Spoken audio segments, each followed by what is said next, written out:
विरोधात निवडणुकीच्या कालखंडामध्ये मी ज्या सन्माननीय उमेदवाराच्या खासदारांच्या विरोधात उभा होतो, 13 तारीख झाली ना, आता मी त्यांच्यावर टिप्पणी करणं योग्य नाही ना। मी तर काल पण एका पत्रकार परिषदेत सांगितलं, झालं गेलं सोडून द्यायचं ना। अरे तसं पाहिलं तर विखे परिवार हा जिल्ह्यात मोठा परिवार आहे, सहकारामध्ये मोठं काम आहे।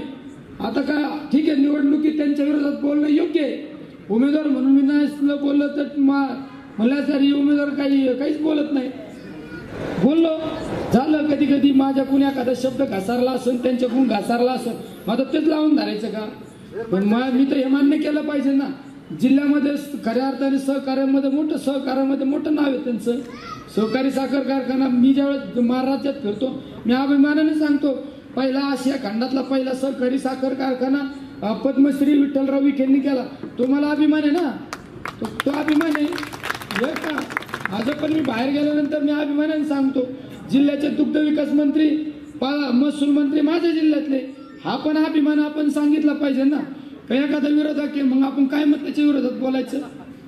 काय नाही, उद्या माझं एखादं काम असलं, माझं उद्या DPTCचे जिल्हा पालकमंत्री म्हणून राधाकृष्ण विखे साहेब आहेत, मी माझं एखादं काम त्यांच्याकडे जाऊ शकतो, हक्काने म्हणू शकतो, साहेब नाही हे काम आहे करायला पाहिजे, करा मदत।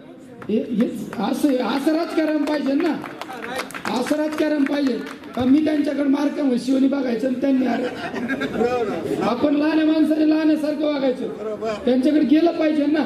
मी सुद्धा आता ज्यावेळेस हे संपन्न त्यावेळेस पहिल्या DPTCच्या मीटिंग मध्ये त्यांना सुद्धा सांगणार, आता मला आशीर्वाद द्या साहेब, तुम्ही मोठे, असं राजकारण करा। हे राजकारण आपल्याला जिल्ह्यात बदलायचंय। महाराष्ट्रातील सर्व बातम्यांचे विश्वासार्ह व्यासपीठ,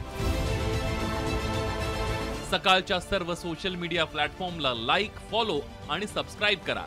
तसंच सर्व नोटिफिकेशनसाठी बेल आयकॉन प्रेस करायला विसरू नका।